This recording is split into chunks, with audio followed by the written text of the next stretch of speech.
அந்த கடைசி நிமிட கவுண்ட் டவுன் தொடங்கிவிட்டது. நேரலை காட்சிகளை பிரீத்தாக அந்த அந்த கவுண்ட் டவுன் சத்தத்துடன் தற்போது அந்த காட்சிகளை நாம் பார்ப்போம். यह चरण लगभग 840 सेकंड तक प्रज्वलित रहकर उपग्रह को प्रमोशन की स्थितियां प्रदान करेगा.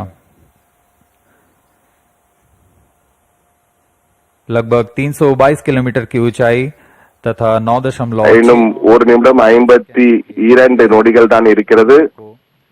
कक्षा में स्थापित किया जाएगा. यह விஞ்ஞானிகள் அந்த எதிர்பார்ப்புடன் காத்துக் கொண்டிருக்கிறார்கள். அந்த ராக்கெட் தற்போது அமைதியாக காத்துக் கொண்டிருக்கிறது. இன்னும் சில நொடிகளில் நெருப்பை பீச்சி கொண்டு பார்க்கக்கூடிய காட்சிகளை பார்க்க இருக்கிறோம். அந்த மிக முக்கியமான தருணம் தான் தற்போது வந்து கொண்டிருக்கிறது.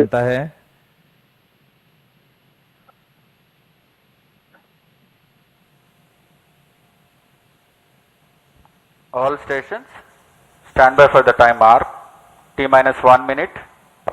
Sharp surround. அந்த நேரலை காட்சிகளை தற்போது நாம் பார்த்துக் கொண்டிருக்கிறோம். -50 seconds. दर्शकों के लिए जानकारी के लिए बता दें, इनमें सबसे पहले T-4.8 सेकंड्स पर चारों L40 தற்போது 56 நொடிகள். -35 seconds. -30 seconds. -25 seconds. -20 seconds. -15 seconds. 10, 9, 8, 7, 6, 5, 4, 3, 2, 1, L40 stages are ignited.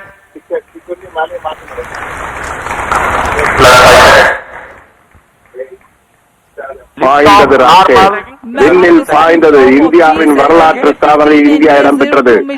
மிக தெளிவாக நெருப்பினை பீச்சி அடித்துக் கொண்டு விண்ணில் பறந்து செல்கின்ற காட்சிகளை தற்போது நாம் பார்த்துக் கொண்டிருக்கிறோம். கைத்தட்டலுடன் விண்ணில் பறக்கும் சத்தத்துடன் தற்போது பறந்து சென்று கொண்டிருக்கிறது GSLV F-15 ராக்கெட் तथा कोर बूस्टर S-139 वर्तमान में प्रज्वलित हैं और यान को उद्दिष्ट कक्षा की ओर लेके जा रहे हैं. சாதனை தொடர்ந்து தான் தற்போது பார்த்துக் கொண்டிருக்கிறோம். ஸ்ரீஹரிகோட்டாவிலிருந்து இந்தியாவின் 100வது ராக்கெட் ஏவப்பட்டது. விண்ணில் பாய்ந்து பறந்து சென்று கொண்டிருக்கிறது. தற்போது வினாடிக்கு வினாடி தன் வேகத்தை அதிகரித்துக் கொண்டு விண்ணில் பாய்ந்து கொண்டிருக்கிற ராக்கெட் இந்த பகல் விடியற்காலை நேரம் என்பதால் மிக தெளிவாக விண்ணில் அந்த நெருப்பு குழம்புடன் பாய்ந்து கொண்டிருக்கின்ற அந்த காட்சிகளை தற்போது பார்த்துக் கொண்டிருக்கிறோம். சீறி பாய்ந்து கொண்டிருக்கிற ராக்கெட் என்றுதான் கூற வேண்டும். கிட்டத்தட்ட 420 டன் எடை கொண்ட அந்த ராக்கெட் அந்த 2250 கிலோகிராம் எடை கொண்ட செயற்கைக்கோளை சுமந்து சென்று கொண்டிருக்கிறது.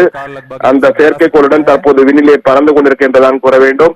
அந்த ராக்கெட் எந்த நேரத்திலே சரியாக சொல்ல வேண்டும் 1150 வினாடிகள் மேலே பறந்து சென்ற பிறகு புவி வட்ட சுற்றுப்பாதையிலே அந்த செயற்கைக்கோளை தனியாக பிரித்துவிடும். NVS 02 செயற்கைக்கோள் NVS 02 என்ற பெயரிடப்பட்டிருக்கிற அந்த செயற்கைக்கோளை விண்ணிலே செலுத்தும். தற்போது அந்த நேரலை காட்சிகளை தான் தற்போது பார்த்து கொண்டிருக்கிறோம். அந்த விஞ்ஞான நிறுவனம் தற்போது தீவிரமாக அந்த புவிவட்ட பாதை நோக்கி சரியாக சென்று கொண்டிருக்கிறார் என்பதை குறித்து பார்த்துக் கொண்டிருக்கிறார்கள்.